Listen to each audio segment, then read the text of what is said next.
So நீங்கள் வந்து கஸ்டமர்கிட்ட ஆர்டர் வாங்கி ஸ்டிச் பண்ண போறீங்கன்னா 1000 ரூபாயிலிருந்து ஒரு 50,000 வரலும் வந்து உங்களுக்கு ஆர்டர்ஸ் வரும். நிறைய வந்து கஸ்டமர்ஸ் வந்து பிக்சர்ஸ் காமிச்சு இதில் உள்ள டிசைன் எனக்கு அப்படியே வேணும்னு சொல்லுவாங்க. ஆனால் அதில் வந்து ஒரு பெரிய பிரச்சனை வந்தது என்னன்னா, எல்லாரும் வந்து அந்த மாதிரி ஒரு தாட்ல இப்போ இல்லை. இந்த மாதிரி சாரீ இருக்கும்போது நம்ம வந்து சாரியோட மடிப்பு ஃபுல்லாக விரிக்கவே கூடாது. அந்த மடிப்பு என்ன இருக்கோ அதை அப்படியே வச்சுட்டு தான் நான் நாட் போட்டது, பிளவுஸ் கட் பண்ணது எல்லாமே பண்ணேன்.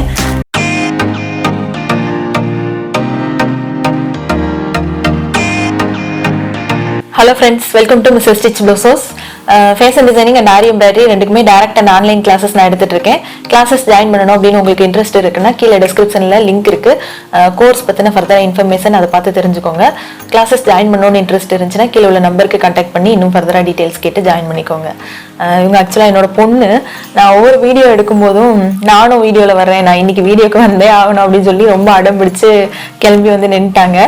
ஸோ அவங்களையும் சேர்த்து இந்த வீடியோவில் அப்படியே எடுத்துடலாம் அப்படின்னு பிளான் பண்ணேன். அம்மா பேசுகிற வரல அமைதியாக இருக்கணும், ஓகேவா? சரி. ஓகேவா? Okay okay. அடுத்து வந்து நம்ம இன்னைக்கு வந்து பிரைடல் பிளவுசஸ் பார்க்க போகிறோம்.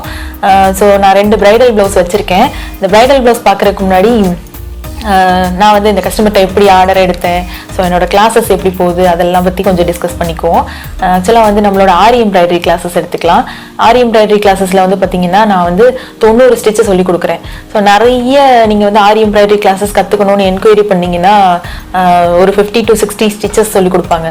பட் என்னோட கிளாஸஸ் வந்து வெறும் ஸ்டிச்சஸ் மட்டும் சொல்லி கொடுத்துடலாம் அப்படின்ற மாதிரி இருக்காது, ஃபுல்லாக பிஸ்னஸ் ஓரியன்டாக இருக்கும்.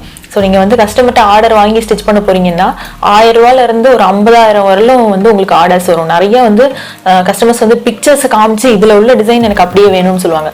ஸோ அந்த மாதிரி பார்க்கும்போது 50,000 வரலாம் டிசைன் இருக்கா அப்படின்னு நம்ம யோசிக்க முடியாது. அந்த அளவுக்கு டிசைன்ஸ் ஸ்டிச்சஸ் எல்லாமே ரொம்ப காம்ப்ளிகேட்டடாக நிறைய டிசைன்ஸ் வந்து பிக்சர்ஸ் காமிப்பாங்க. ஸோ அந்த மாதிரிலாம் காமிக்கும்போது நம்ம பார்த்த உடனே பண்ணணும் அப்படின்னா நம்ம வந்து ஆரி எம்ப்ராய்டரியில் இருக்கிற மேக்ஸிமம் ஸ்டிச்சஸ் என்னெல்லாம் இருக்கோ எல்லாமே பிஸ்னஸ் ஓரியன்டாக உங்களுக்கு என்னெல்லாம் தேவையோ அது எல்லாமே நான் வந்து பார்த்து சொல்லி கொடுப்பேன் என்னோட ஸ்டூடெண்ட்ஸ்க்கு. தென் வந்து ஸ்டிச்சஸ் மட்டும் இல்லாமல் நிறைய டிசைன் பண்ணவும் சொல்லி கொடுப்பேன். ஸோ வந்து நார்மலாக வந்து நம்ம டிசைன் பண்ணுறோம், வெறும் ஸ்டிச் மட்டும் பழகிட்டு ஒரு குட்டி குட்டி டிசைன் பண்ணுறோம் அப்படின்னு இல்லாமல் ப்ளவுஸில் இம்ப்ளிமெண்ட் பண்ணும்போது என்னென்ன பிரச்சனைகள் வரும், அதை எப்படி சால்வ் பண்ணணும். ஸோ மொத்தமாக வந்து என்னோட ஸ்டூடெண்ட்ஸ் வந்து ப்ளவுஸில் நிறைய ஒர்க் பண்ணும்போது நிறைய பிரச்சனைகள் வருது. மேம் கால் பண்ணி கேட்பாங்க, மேம் இந்த மாதிரி நான் வந்து ஸ்டார்ட் பண்ணேன், எனக்கு இந்த மாதிரி பிரச்சனை வருது, இதை எப்படி சால்வ் பண்ணணும் அப்படின்ற மாதிரி. ஸோ அந்த மாதிரிலாம் நிறைய வந்து ஸ்டூடெண்ட்ஸுக்கு வந்து நிறைய டிஸ்கஸ் பண்ணி எல்லாமே வந்து கஸ்டமரை சாட்டிஸ்ஃபை பண்ணுறதுக்கு நீங்கள் என்னெல்லாம் பண்ணணும் அப்படின்ற மாதிரி நான் எல்லாமே சொல்லி கொடுப்பேன். ஏன்னா எனக்கு வந்து நிறைய கஸ்டமர்ஸ் வராங்க. நான் வந்து ஒரு மாதத்துக்கே வந்து பார்த்தீங்கன்னா ஒரு 50லேருந்து ஒரு 70 ப்ளவுஸ் வந்து டிசைன் பண்ணி டெலிவரி கொடுக்குறேன். ஸோ இந்த எக்ஸ்போசர் வந்து என்னோட அந்த எக்ஸ்பீரியன்ஸ் ஸ்டூடெண்ட்ஸுக்கும் வந்து நான் கொடுப்பேன். ஸோ அவங்களுக்கும் வந்து அது யூஸ்ஃபுல்லாக இருக்கும். லாஸ்ட் வீக்லாம் பார்த்தீங்கன்னா ஒரு பொண்ணு வந்து என்னோட ஸ்டூடெண்ட்டு ஆரி எம்ப்ராய்டரி கிளாஸஸ் முடிச்சுட்டாங்க. அவங்க வந்து ஒரு பிளவுஸ் எடுத்து டிசைன் பண்றாங்க. ஸோ நிறைய பிளவுஸ் அவங்க டிசைன் பண்ணிட்டாங்க. ஆக்சுவலா அவங்களுக்கு வந்து இந்த பிளவுஸ்ல மார்க்கிங், ட்ரேசிங் எல்லாம் நான் எல்லாமே சொல்லி தருவேன். கிளாஸ் முடிஞ்ச உடனே லாஸ்ட் வந்து எல்லாமே சொல்லி தருவேன். ஸோ அவங்க வந்து மார்க்கிங், ட்ரேசிங் எல்லாம் அவங்களுக்கு ஓகே தான், எல்லாமே பண்ணிட்டாங்க. ஆனால் அதில் வந்து ஒரு பெரிய பிரச்சனை வந்தது. என்னன்னா அவங்க எடுத்த பிளவுஸ் ஆர்டர் வந்து ஒரு செஸ்ட் சைஸ் வந்து ஒரு 48 செஸ்ட் சைஸ். ஸோ ரொம்ப பெரிய பிளவுஸு. அதில் எடுத்த டிசைன் வந்து ஒரு காம்ப்ளிகேட்டட் டிசைன், அதாவது கட் ஒர்க் மாதிரி. ஸோ அது பண்ணும்போது அவங்க ஆக்சுவலாக ஸ்டார்ட் பண்ணிட்டாங்க ஒர்க்கு. ஸ்டார்ட் பண்ணதுக்கப்புறம் பார்த்தீங்கன்னா கொஞ்சம் கொஞ்சமாக வந்து ஒர்க் பண்ணும்போது அவங்க இதில் மிஸ்டேக் நம்ம பண்ணிட்டோன்னு கண்டுபிடிச்சிட்டாங்க. ஸோ கொஞ்சம் ஒர்க்கு ஒரு குட்டியாக கொஞ்சம் ஒர்க்கு பண்ணிட்டு இருக்கும்போது அதில் மிஸ்டேக் வருது என்னன்னு கண்டுபிடிச்சிட்டு எனக்கு ஃபோன் பண்ணாங்க. ஸோ ஒரு ½ hour போல் எங்களோட டிஸ்கஷன் இருந்தது. அந்த கஸ்டமர் வந்து இந்த ஆம் ஹோல் சைஸ் இவ்வளோ இருந்ததா, அவங்களோட ஷோல்டர் வித் இவ்வளோ இருக்கா, ஸோ இவ்வளோ வச்சா அது கரெக்டாக வருமா, ஸோ இந்த மாதிரி நம்ம கட் ஒர்க் பண்ணும்போது எங்கேருந்து ஸ்டார்ட் பண்ணணும், எங்கேருந்து முடிக்கணும், எப்படி பண்ணால் அது வந்து கரெக்டாக அதாவது ஒரு யூனிஃபார்மாக இருக்கும். எங்கே அதாவது நெக்கில் ஸ்டார்ட் பண்ணும்போது இந்த பக்கம் நெக்கில் ஒரு டிசைன் இருக்கும், இந்த பக்கம் நெக்கில் வந்து முடிக்கும் போது ஈவனாக வராது. ஸோ அந்த ஒரு ஃப்ளவர் மாதிரி டிசைன் பண்ணோன்னா ஒரு ஃப்ளவர் இங்கேருந்து ஸ்டார்ட் பண்ணுவோம் நெக்கில், இந்த பக்கம் வரும்போது ஒரு ½ ஃப்ளவரில் வந்து நிற்கும். ஸோ அந்த மாதிரி ப்ராப்ளம்லாம் வரும். ஸோ அதெல்லாம் எப்படி வந்து கரெக்டாக மார்க் பண்ணி ரெடி பண்ணுறது அப்படின்ற மாதிரிலாம் ஃபுல்லும் டிஸ்கஸ் பண்ணி அவங்க வந்து திரும்ப அதை கரெக்ட் பண்ணி ஒர்க் பண்ணி அந்த கஸ்டமருக்கு வந்து 100% சாட்டிஸ்ஃபேக்ஷனோட டெலிவரி கொடுத்தாங்க. ஸோ அந்த மாதிரி என்னோட கிளாஸில் வந்து நீங்கள் ஜாயின் பண்ணுறீங்க அப்படின்னா உங்களுக்கு வந்து லைஃப் டைம் நீங்கள் வந்து உங்களுக்கு ஏதாவது டவுட்ஸ் இருக்குது, நீங்கள் கஸ்டமருக்கு ஆர்டர் எடுத்து டெலிவரி கொடுக்க போகிறீங்க அப்படின்னா என்கிட்ட டிஸ்கஸ் பண்ணி நீங்கள் எல்லாமே பண்ணலாம். இப்போ வந்து நீங்க ஒரு பிகினர், நீங்க வந்து கிளாஸ் கத்துக்கிட்டு முடிச்சிட்டீங்க அப்படின்னா அதுக்கப்புறம் நீங்க வந்து பிரைடல் பிளவுஸ் பண்ண போகும்போது நிறைய பிரச்சனைகள் வரும். நம்ம வந்து ஒரு கஸ்டமர்ட்ட இருந்து ஆர்டர் எடுக்கிறோம். ஆர்டர் எடுக்கும்போது நம்ம ஃபிக்ஸ் பண்ற ரேட் கரெக்டா இருக்கா, இல்ல கஸ்டமர் வந்து நிறைய பேசுவாங்க, இந்த ரேட்டை கம்மி பண்ணுங்க அப்படின்னு சொல்லுவாங்க. ஸோ அதை கம்மி பண்ணலாமா வேண்டாமா, இல்ல வந்து நம்ம எடுக்கக்கூடிய பிளவுஸோட டிசைன் வந்து நம்மளால கன்வீனியன்ட்டா முடிச்சிட முடியுமா, இவ்வளோ டைம்குள்ள இதை முடிச்சிட முடியுமா அப்படின்ற மாதிரி நிறைய டவுட்ஸ் வரும். ஸோ அதெல்லாம் வந்து ஒரு தனியா நீங்க வந்து இப்பதான் பழகி இருக்கீங்க அப்படிங்கும்போது உங்களுக்கு அந்த டிசிஷன்ஸ் வந்து ஈஸியா எடுக்க முடியாது. என்ன பண்ணலாம், அடுத்து என்ன பண்ணலாம், நம்ம இந்த ஆர்டர் வாங்கலாமா வேண்டாமா, இல்லை இதுக்கு இவ்வளோ ரேட் கொடுக்கலாமா அப்படின்ற மாதிரி. ஸோ அதெல்லாம் வந்து என்னோட ஸ்டூடெண்ட்ஸ் என்கிட்ட வந்து ஒவ்வொன்றும் ஒரு 6 months இல்லை 1 year வரலும் அவங்க கோர்ஸ் முடிச்சதுக்கு அப்புறம் அவங்க ரெகுலரா கஸ்டமர்ட்ட ஆர்டர் எடுக்கிறதுல இருந்து அவங்க பிளவுஸ் ரெடி பண்ணி டெலிவரி கொடுக்குற வரலும் அவங்களுக்கு வர டவுட்ஸ் எல்லாம் என்கிட்ட ஒன்னொன்னா வந்து டிஸ்கஸ் பண்ணி எல்லாமே சால்வ் பண்ணி அந்த மாதிரி பண்ணும்போது ரொம்ப யூஸ்ஃபுல்லா இருக்கும். ஒரு பிசினஸ் ஓரியன்டா உங்களுக்கு அடுத்தடுத்து என்னென்ன இன்புட்ஸ் தேவையோ அது எல்லாமே நீங்க என்கிட்ட இருந்து ஈஸியா வந்து எடுத்துக்கலாம். ஸோ என்ன நான் பிசினஸ் பண்ணிக்கிட்டு இருக்கிறனால நான் என்னென்ன ஃபேஸ் பண்றேன் அப்படின்றதுல இருந்து என்னோட எக்ஸ்பீரியன்ஸ் என்னோட ஸ்டூடெண்ட்ஸ்க்கு எல்லாம் நான் ஷேர் பண்ணுவேன். ஸோ அதை வச்சு உங்களுக்கு ரொம்ப யூஸ்ஃபுல்லா இருக்கும். அப்போ எதுக்காக இதெல்லாம் சொல்ல வந்தேன்னா, இந்த 2 பிளவுஸ் நான் வச்சிருக்கேன். இது ஆக்சுவலாக வந்து மேரேஜுக்கு போகிறவங்களோடது, அதாவது கல்யாண பொண்ணோடது இல்லை, பொண்ணோட ரிலேட்டிவ்ஸோடது, அம்மா பொண்ணு 2 பேரும். ஸோ அம்மா பொண்ணுக்குள்ள பிளவுஸ். ஆக்சுவலாக இந்த 2 பிளவுஸ் பார்க்கும்போது உங்களுக்கு தோணும், ஒன்று வந்து கொஞ்சம் ஹெவி டிசைன், ஸோ இந்த மாதிரி இருக்கு. இன்னொன்று வந்து பார்த்தீங்கன்னா கொஞ்சம் சிம்பிளான டிசைன் பாருங்க, இது வந்து இந்த மாதிரி இருக்கு. ஸோ எல்லாருக்கும் பார்க்கும்போது என்ன தோணும்னா, அம்மா பொண்ணோடதுன்னு சொல்லும்போது இந்த ஹெவி டிசைன் வந்து பொண்ணோடது, இந்த சிம்பிள் டிசைன் வந்து அம்மாவோடது அப்படின்னு எல்லாரும் நினைப்பீங்க. பட் அது கிடையாது. நான் இதுக்காக தான் இந்த இவ்வளோ விஷயமும் நான் பேசினேன். என்னன்னா ஒவ்வொருத்தவங்களுக்கும் வந்து நீடு, ஒவ்வொருத்தவங்களோட இன்ட்ரெஸ்ட் வந்து வேரி ஆகும். ஸோ இவங்க வந்து ஆக்சுவலா இதுதான் வந்து அம்மாவோடது பிளவுஸ், இது வந்து பொண்ணோடது. ஆக்சுவலா அந்த பொண்ணு என்ன சொன்னாங்கன்னா, எனக்கு ஹெவி டிசைனே பிடிக்காது, எனக்கு ரொம்ப சிம்பிளா இருக்கணும், என்னோட பிளவுஸ் வந்து ரொம்ப மைல்டா தான் டிசைன் இருக்கணும், ரொம்ப கோல்டா டார்க்கா அப்படி கோல்டாலாம் இருக்கக்கூடாது, ஹெவி டிசைன் இருக்கக்கூடாது, எனக்கு நெக் ரவுண்ட்ல வந்து ஒரு 1/2 inch டிசைன் இருந்தா போதும், எனக்கு சிம்பிளா தான் வேணும் அப்படின்னு கேட்டிருந்தாங்க. பட் அவங்க அம்மா வந்து பாத்தீங்கன்னா, எனக்கு டிசைன்லாம் ரொம்ப பிடிக்கும், நான் நல்லா கிராண்டாவே போடுவேன் அப்படின்னாங்க. ஸோ காமனாவே வந்து பிரைடல் பிளவுஸ் ஸ்டிச் பண்ண போகும்போது நிறைய நீங்க பார்த்துருப்பீங்க, பொண்ணு அப்படின்னா கல்யாண பொண்ணு அப்படின்னா ஒரு 5000 ரூபாய் பட்ஜெட் ஃபிக்ஸ் பண்ணிக்கோங்க, அப்புறம் அம்மானா அவங்களுக்கு ஒரு 3000 ரூபாய் பட்ஜெட் ஃபிக்ஸ் பண்ணிக்கோங்க, அப்புறம் வேற ஒவ்வொருத்தவங்களுக்கும் இந்த மாதிரி பட்ஜெட் ஃபிக்ஸ் பண்ணுவாங்க. ஸோ இந்த டிசைன் வந்து இப்படி பண்ணுங்க, இவ்வளவு தூரத்துக்கு பண்ணா போதும், அம்மாக்கு வந்து இவ்வளவு இருந்தா போதும், பொண்ணுக்கு இவ்வளவு இருந்தா போதும் அப்படின்னு. ஸோ அப்படி கிடையாது, எல்லாரும் வந்து அந்த மாதிரி ஒரு தாட்ல இப்போ இல்லை. இப்போ நிறைய லேடிஸ் வந்து பாத்தீங்கன்னா ஒவ்வொருத்தவங்களுக்கும் ஒவ்வொரு ஓன் இன்ட்ரெஸ்ட் இருக்கு. எனக்கு இது பிடிக்கும், எனக்கு இது பிடிக்காது, எனக்கு இந்த மாதிரி டிசைன்ஸ் தான் பிடிக்கும், இந்த மாதிரி டிசைன்ஸ் பிடிக்காது. ஒரு சிலர் சொல்றாங்க, எனக்கு வெறும் த்ரெட் ஒர்க் மட்டும் தான் பண்ணணும், வேற எதுவுமே பண்ணாதீங்க, எனக்கு பிடிக்காது, பீட்ஸ்லாம் பிடிக்காது அப்படின்வாங்க. ஒரு சிலர் சொல்லுவாங்க, எனக்கு ஸ்டோனே பண்ணிடாதீங்க, ஸ்டோனே எனக்கு பிடிக்காது அப்படின்வாங்க. ஒரு சிலர் பீட்ஸே போட்டுறாதீங்க அப்படின்வாங்க. ஸோ ஒவ்வொருத்தவங்களுக்கும் ஓன் இன்ட்ரெஸ்ட் இருக்கும், அதுக்கேற்ற மாதிரி இருக்கும். ஸோ ஒரு டிசைனை காமிப்பாங்க, இந்த டிசைன்ல எனக்கு ஸ்டோன் இல்லாம பண்ணுங்க, இன்னொரு டிசைன் காமிப்பாங்க, இந்த டிசைன்ல எனக்கு பீட்ஸே இல்லாம பண்ணுங்க அப்படின்வாங்க. ஸோ ஒவ்வொரு கஸ்டமர்ஸ் வந்து காமிக்கும் போது இந்த டிசைன், அவங்க காமிக்கிற டிசைனை அவங்களோட நீடுக்கு ஏற்ற மாதிரி நம்ம கத்துக்கிட்டதை வச்சு நம்ம பண்ண தெரியணும். ஸோ அதையும் வந்து கிராண்டா அவங்களுக்கு பிடிச்ச மாதிரி அவங்களோட பட்ஜெட்குள்ள இருக்கிற மாதிரி நம்ம பிளான் பண்ணணும். ஸோ இது வந்து ரொம்ப பெரிய விஷயம். நான் அந்த மாதிரி வந்து இந்த லாக்டவுன் டைம்லயும் ஒரு 2 பிளவுஸ் வந்து நானே ரெடி பண்ணியிருக்கேன். இந்த பிளவுஸஸ் எடுத்து உங்களுக்கு க்ளோஸ்அப்ல காமிக்கிறேன். ஃபர்ஸ்ட் வந்து இந்த 2 பிளவுஸோட சாரியும் பார்த்துடலாம். ஆக்சுவலாக வந்து இந்த லாக்டவுன் டைம் அப்படின்றனால சாரி மட்டும் அப்படியே வேகமாக பர்ச்சேஸ் பண்ணிட்டாங்க. நாட் கூட போடலை, பிளவுஸ் கூட கட் பண்ணல, இதில் எல்லாமே நானே தான் பண்ணேன். ஸோ இந்த பிளவுஸ் இந்த சாரி பாருங்க, இது அம்மாவோட சாரி. இது வந்து ஆக்சுவலாக 6000 ரூபா ரேட்டு வருது. ஸோ இது வந்து ஃபுல்லுமே சாரி ஃபுல்லுமே வந்து அந்த புட்டாஸ் மாதிரி கொடுத்துருக்காங்க பாருங்க. இது வந்து நல்ல பிரைட் கோல்டு கிடையாது, ஒரு மாதிரி இந்த டல் கோல்டு மாதிரி பிராஸ் கலர் மாதிரி வரும்.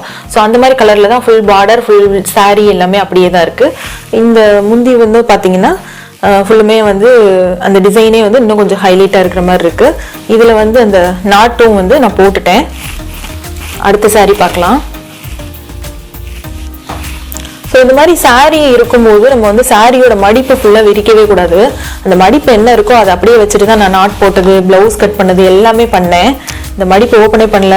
நான் இதுக்கு முன்னாடி இந்த நாட் போடுறது சொல்லி கொடுக்குற மாதிரி ஒரு வீடியோ ஒன்று போட்டிருக்கேன், அது பார்க்காதவங்க அந்த வீடியோ பாருங்க. அதில் நான் வந்து ஓப்பன் பண்ணாமல் என்ன பண்ணுறதுன்னு சொல்லியிருப்பேன். இது வந்து பொண்ணோட சாரி. இது வந்து ஆக்சுவலாக 8000 ரேட் வருது. ஃபுல் சாரியுமே நல்ல கிராண்டாக இருக்கும். பட் இதுவுமே வந்து கோல்டு பார்டர் கிடையாது, இதுவும் வந்து டல் கோல்டு தான். அது அம்மாவோட சாரியில் கொஞ்சம் பிளாஸ் கலர் இருந்தது. இந்த சாரீ வந்து பார்த்தீங்கன்னா ஃபுல்லுமே டல் கோல்டு. ஸோ இது சாரீ ஃபுல்லுமே எங்கேயுமே பிளைனாக இல்லை, பார்டர் மட்டும் பட் பிளைனாக இருக்குது. ஸோ எத்தனை டைம் நம்ம வந்து இந்த சாரியை ஓப்பன் பண்ணாலும் இந்த இடத்துல வந்து நீங்கள் டைட்டாக பிடிச்சிட்டிங்கன்னா இந்த மடிப்பு மாறவே மாறாது. ஸோ திரும்ப வந்து நம்ம மடிக்கும் போது அப்படியே வந்து சாரீ இந்த மாதிரி பண்ணிட்டோம்னா அது வந்து ஆட்டோமேட்டிக்காக செட் ஆயிரும். இப்போ வந்து ப்ளவுஸ் டிசைனை வந்து க்ளோஸ்அப்பில் பார்க்கலாம். ஸோ இது வந்து ஒவ்வொரு ப்ளவுஸையும் நான் தனித்தனியாக சொல்லி அதில் என்னென்ன டிசைன்ஸ் இருக்குன்னு நான் உங்களுக்கு சொல்கிறேன். இப்போ நீங்கள் பார்த்துட்டு இருக்கிறது ப்ளவுஸோட பேக் நெக் டிசைன். ஸோ இந்த நெக் டிசைன் வந்து பாருங்கள் ஃபுல்லுமே பீட்ஸ் ஒர்க்கு. ஆக்சுவலாக பீட்ஸே அப்படியே வந்து ஃபுல்லாக மொத்தமாக ஃபில் பண்ணாமல் பீட்ஸுக்கு நடுவில் அங்கங்கே வந்து ஒரு திலக் ஸ்டோனு, அந்த ஸ்டோன் வந்து இந்த சாரியோட கலர், இந்த ப்ளவுஸோட கலர் பிங்க் கலர் வந்து அங்கே வச்சுருக்கேன். ஸோ ஸ்டார்டிங் ஸ்டேஜில் வந்து பார்த்தீங்கன்னா நம்ம எப்போவும் சொல்கிறது போல் செயின் ஸ்டிச்சு, அதுக்கப்புறம் சுகர் பீட்ஸு, அதுக்கப்புறம் சுகர் பீட்ஸில் வந்து லோடு. ஸோ இந்த பீட்ஸ் வந்து பார்த்தீங்கன்னா ஒரு கலர் இருக்கும், அதாவது கொஞ்சம் கோல்டு பேஸில் இருக்கும். இந்த பீட்ஸ் வந்து பார்த்தீங்கன்னா கொஞ்சம் டல் கோல்டாக இருக்கும். ஏன்னா இது வந்து இந்த சாரியோட பார்டரோட மேட்ச் ஆகணுன்றனால கொஞ்சம் வந்து அப்படியே வந்து இந்த டல் கோல்டு மாதிரி கொடுத்தேன் நான். ஃபுல்லுமே பீட்ஸ் ஒர்க்கு. அவங்க வந்து கொஞ்சம் நல்லாவே கிராண்டாக இருக்கணும், ஆனால் பீட்ஸாக வச்சு பண்ணிங்கன்னா நல்லா கிராண்டாக தெரியும்ல, அப்படியே பண்ணுங்க அப்படின்னாங்க. ஸோ அதுக்கேற்ற மாதிரி நான் பண்ணேன். அப்புறம் இந்த பீட்ஸ் லேயருக்கு வெளியில் பாருங்கள் ஒரு லேயர் சுகர் பீட்ஸ் கொடுத்துட்டு அதுக்கு வெளியில் வந்து குட்டி குட்டியாக ஸ்கேலப் டிசைனில் செயின் ஸ்டிச் போட்டு அந்த செயின் ஸ்டிச்சோட எண்டில் வந்து ஒரு மோத்தி பீட்ஸ் வர மாதிரி இந்த பீட்ஸ் இங்கே வர மாதிரி நான் வச்சுருக்கேன். ஸோ இந்த பீட்ஸ் லேயர் மட்டும் அப்படியே வந்து பட்டை கொடுத்துட்டு நிறுத்தணும் அப்படின்னா அப்படியே வந்து எம்டியாக இருக்கும். ஸோ இந்த வெளியில் உள்ள டிசைன் வந்து பார்த்தீங்கன்னா ரொம்ப கிராண்டாக தெரியும். அந்த பீட்ஸ் ஒன்று வெளியில் வந்து எக்ஸ்ட்ரா தொங்குற மாதிரி வருது, இன்னும் நல்லா கிராண்ட் லுக் கொடுக்கும். அதுக்கப்புறம் ப்ளவுஸ் ஃபுல்லாக அங்கங்கே வந்து புட்டாஸ் பாருங்கள், இந்த திலக் ஸ்டோனு, அதோட அவுட்டர் லேயரில் வந்து சுகர் பீட்ஸ். ஸோ இந்த சேம் டிசைன் தான் நான் வந்து ஸ்லீவ்லேயும் பண்ணியிருக்கேன் பாருங்கள். ஸ்லீவ் மேலே பார்டர் மேலேயே அப்படியே ஒர்க் பண்ணியிருக்கேன். ஸோ இது வந்து நல்ல கிராண்டாக இருக்கும். பார்டர் மேலே பீட்ஸ் எப்போ கொடுத்தாலும் பீட்ஸ் வந்து தனியாக தான் தெரியும் நம்மளுக்கு. ஆக்சுவலாக பார்டர் மேலே ஒர்க் பண்ணால் நல்லா இது அட்ராக்டிவாக தெரியாது அப்படின்ற மாதிரி இல்லாமல் இந்த பார்டர் வந்து டல் கோல்டு அப்படின்றனால அது மேலே கொடுத்துருக்கிற பீட்ஸ் வந்து நல்லாவே கிராண்டாக தெரியுது பாருங்கள். ரொம்ப சூப்பராக இருக்குது பீட்ஸு. இதே சேம் டிசைன் நான் ஃப்ரண்ட்லேயும் பண்ணியிருக்கேன் பாருங்கள். அடுத்த ப்ளவுஸ் பார்க்கலாம். இந்த ப்ளவுஸ் பாருங்க, இது வந்து ஆக்சுவலாக ப்ளவுஸோட மெட்டீரியலே வந்து பார்த்தீங்கன்னா ஒரு மாதிரி டெக்ஸ்சரோட இருக்குது. இந்த ப்ளவுஸில் உள்ள சாரியில் உள்ள மெட்டீரியல் வந்து ப்ளவுஸு. ஸோ ஒரு மாதிரி ஜரி பார்டரோட இருக்குது பாருங்கள். இந்த ப்ளவுஸ் ஃபுல்லுமே வந்து அப்படி தான் இருக்குது, ஃபுல்லுமே வந்து ஒரு மாதிரி இந்த டெக்ஸ்சரோட இருக்குது. ஸோ இந்த மாதிரி டெக்ஸ்சரோட இருக்குது அப்படின்னா நம்ம செலக்ட் பண்ணுற டிசைன் வந்து ரொம்ப கேர்ஃபுல்லாக செலக்ட் பண்ணணும். கொஞ்சம் டல்லான டிசைன்லாம் எடுத்தோம்னா நம்ம ஒர்க் பண்ணியிருக்கிறதே சுத்தமாக தெரியாது, அந்த மாதிரி ஆயிரும். ஸோ இந்த டிசைன் வந்து பாருங்கள், எப்போவுமே நம்ம இந்த மாதிரி பார்டர் இந்த மாதிரி டெக்ஸ்சர் இருக்கிற இடத்துக்கு மேலே நம்ம வந்து பீட்ஸ் கொடுத்தோம் அப்படின்னா ரொம்பவே நல்ல ஹைலைட்டாக தெரியும். ஸோ இந்த பீட்ஸ் வந்து ஆக்சுவலாக நல்ல பிரைட் கோல்டு பீட்ஸ் கிடையாது, டல் கோல்டு தான். டல் கோல்டுனாலுமே இந்த ப்ளவுஸுக்கு வந்து நல்ல பிரைட்டாக தெரியுது பாருங்கள், அட்ராக்டிவாக தெரியுது. ஸோ இதில் வந்து ரொம்ப சிம்பிள் டிசைன் தான். ஒரு லேயர் சுகர் பீட்ஸு, ஒரு லேயர் மோத்தி பீட்ஸு, ஒரு லேயர் சுகர் பீட்ஸு. வெளியில் வந்து மோத்தி பீட்ஸ் ஒரு லேயர் கொடுத்து அதுக்கப்புறம் ஒரு சுகர் பீட்ஸ் அந்த மாதிரி கொடுத்துருக்கேன். லோடு டைப்பில் நான் பண்ணியிருக்கேன். ரொம்ப சிம்பிள் டிசைன் தான். இதே சேம் டிசைன் வந்து ஸ்லீவ்லேயும் பண்ணியிருக்கேன் பாருங்கள். ஸ்லீவோட பார்டரோட எண்டில் இந்த மாதிரி. ஸோ பேக் நெக்கில் என்ன இருக்கோ அதே சேம் டிசைன். அங்கங்கே புட்டாஸ் மாதிரி நம்ம இங்கே இந்த டிசைனோட எண்டிங்கில் என்ன வருதோ அதே சேம் வந்து புட்டாஸ் மாதிரி ஒரு மோத்தி பீட்ஸ், ஒரு சுகர் பீட்ஸ் ப்ளவுஸோட அங்கங்கே இருக்கிற மாதிரி கொடுத்துருக்கேன். ரொம்ப சிம்பிளான டிசைன் தான், பட் நல்லாவே கிராண்டாக தெரியுது. ஆக்சுவலாக இந்த ப்ளவுஸ் வந்து நார்மல் ப்ளவுஸ் கிடையாது, பிரின்சஸ் கட் மாடலில் கப்பு வச்சு ரெடி பண்ணேன். ஃப்ரண்ட் பாருங்கள். ஸோ இந்த மாதிரி பிரின்சஸ் கட் மாடல் உள்ள கப்பு வச்சு ரெடி பண்ணியிருக்கேன். ஸோ இது நார்மல் ப்ளவுஸ் கிடையாது. ஸோ அந்த பொண்ணு வந்து பிரின்சஸ் கட் மாடல் தான் போடுவேன்னாங்க. ஸோ அதுக்கேற்ற மாதிரி நான் ரெடி பண்ணேன். ஃப்ரண்ட்டில் ஒரு சைடு மட்டும் டிசைன் பண்ணியிருக்கேன். இப்போ இந்த மாதிரி விஷயங்கள் எல்லாம் நான் எதுக்காக இவ்வளோ நேரம் சொல்லிட்டு இருக்கேன்னா, நீங்கள் ஒரு ஆரி எம்ப்ராய்டரி கிளாஸஸ் நீங்கள் கற்றுக்கிட்டு இருக்கீங்க, இல்லை கற்றுக்கிட்டு முடிச்சிட்டிங்க அப்படின்னா அட் த எண்ட் எல்லாரும் பண்ணக்கூடிய விஷயம் இதுதான். ஒன்று பிரைடல் ப்ளவுஸ் ஆர்டர் எடுத்து தான் நம்ம மேக்ஸிமம் பண்ணுவோம். ஸோ இதுதான் வந்து ஆரி எம்ப்ராய்டரியில் பண்ணக்கூடிய மெயின் பிஸ்னஸ். ஸோ நம்ம ஒன்ஸ் கற்றுக்கிறோம் அப்படின்னா இதுதான் நம்மளால் பண்ண முடியும். மேக்ஸிமம் ப்ளவுஸ் தான் நம்மளால் எடுத்து பண்ண முடியும். ஸோ ப்ளவுஸ் பண்ணும்போது நிறைய டவுட்ஸ் வரும் நம்மளுக்கு. எப்படி ஆர்டர் எடுக்கிறோம், எப்படி அதை வந்து டெலிவரி கொடுக்குறோம், ஸோ கஸ்டமர் வரும்போது என்னென்ன பேசுகிறோம். ஏன்னா ஒரு ப்ளவுஸ் பண்ணும்போதும் அதுக்கு பின்னாடி ஒரு பெரிய ஸ்டோரி இருக்கும். ஸோ அதனால் அந்த விஷயங்கள் எல்லாமே நான் உங்கள்கிட்ட ஷேர் பண்ணியிருக்கேன். இன்னும் அடுத்தடுத்து இன்னும் நிறைய ப்ளவுசஸ் நான் ஆர்டர் எடுத்திருக்கேன், நிறைய ஸ்டிச் பண்ணிட்டு இருக்கேன், இன்னும் ஆர்டர் எடுத்து ஸ்டிச் பண்ண போகிறேன். ஸோ ஒவ்வொரு ப்ளவுஸ்க்கும் ஒரு பெரிய ஸ்டோரி இருக்குது, எல்லாத்தையும் நான் உங்ககிட்ட ஷேர் பண்ணுறேன். இது வந்து கண்டிப்பாக உங்களுக்கு யூஸ்ஃபுல்லாக இருக்கும். ஏன்னா அடுத்தடுத்த ஆர்டர்ஸ் நீங்களும் வந்து உங்கள் கஸ்டமர்கிட்ட வாங்கும்போது ஒரு குறிப்பிட்ட சினாரியோ என்னென்னா, இந்த saree வந்து இப்படி கொடுத்தாங்க கஸ்டமர், இதுக்கு இந்த ப்ளவுஸில் இந்த மாதிரி டிசைன் நான் எடுத்தேன், இதை இப்படி ஒர்க் பண்ணேன் அப்படிங்கும்போது இதே மாதிரி ஒரு சேம் கேஸ் வரும்போது நீங்கள் இதே எடுத்து நீங்களும் பண்ணலாம், இதே சேம் டிசைன் பண்ணலாம். இல்லை இதே கலர் ட்ரெஸ் வருது அப்படின்னா இதே சேம் டிசைன் பண்ணலாம். இல்லை ஒரு கஸ்டமர் இந்த மாதிரி டிசைன் வேணும்னு கேட்குறாங்கன்னா உங்களுக்கு வந்து இந்த டிசைன் வந்து நான் எப்படி பண்ணியிருக்கேன்னு ஓவர்லுக் க்ளோஸ்அப்பில் காமிக்கும்போது அது உங்களுக்கு யூஸ்ஃபுல்லாக இருக்கலாம். உங்களுக்கு கண்டிப்பாக யூஸ்ஃபுல்லாக இருக்கும்னு நினைக்கிறேன். இவ்வளோ நேரம் இந்த வீடியோவை பொறுமையாக பார்த்ததுக்கு எல்லாருக்கும் ரொம்ப ரொம்ப தேங்க்ஸ். தென் உங்கள் சப்போர்ட் வந்து எங்களுக்கு எப்பவும் தேவை. லைக் பண்ணுங்க, ஷேர் பண்ணுங்க, சப்ஸ்கிரைப் பண்ணுங்க. தேங்க்யூ.